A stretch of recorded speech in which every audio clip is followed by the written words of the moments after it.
ఇదొక స్ఫూర్తి, ఇదొక పవిత్రమైన కార్యక్రమం. ఇలాంటి పవిత్రమైన కార్యక్రమానికి ఒక స్ఫూర్తిదాయకంగా చేసిన మిమ్మల్ని అందరినీ మనస్ఫూర్తిగా అభినందిస్తున్నా. ఎప్పుడు కూడా మనం బాగుంటేనే చాలదు, మన చుట్టూ కూడా సమాజం బాగుండాలి అనేది మన సంస్కృతి, మన లెగసీ కూడా.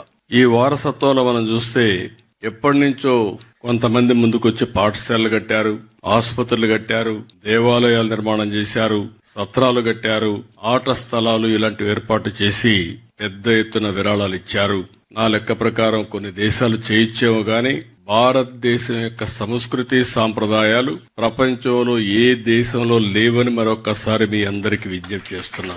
కుటుంబ విలువలు కూడా నేను ఎప్పుడూ మాట్లాడుతూ ఉంటాను. మీరు ఇక్కడి నుంచి అమెరికాకి కొత్త పాఠాలు నేర్పించారు. అమెరికాలో ఉండే వాళ్ళందరూ 16-18 సంవత్సరాలైతే పిల్లలు బయట వెళ్లిపోతారు. అక్కడి నుంచి ఎప్పుడన్నా అవసరం అయితే తండ్రి కొడుకు డబ్బులు ఇస్తే అప్పిస్తాడు, కొడుకు తండ్రికి అప్పిస్తాడు. కానీ పిల్లలు ఎంత పెద్దవాళ్లైనా జీవితాంతం మెంటర్ చేయడమే కాదు, ఏ సహాయం కావాలన్నా అందించే సంస్కృతి ఉండే ఏకైక దేశం భారతదేశం అని మరొకసారి విజ్ఞప్తి చేస్తున్నా.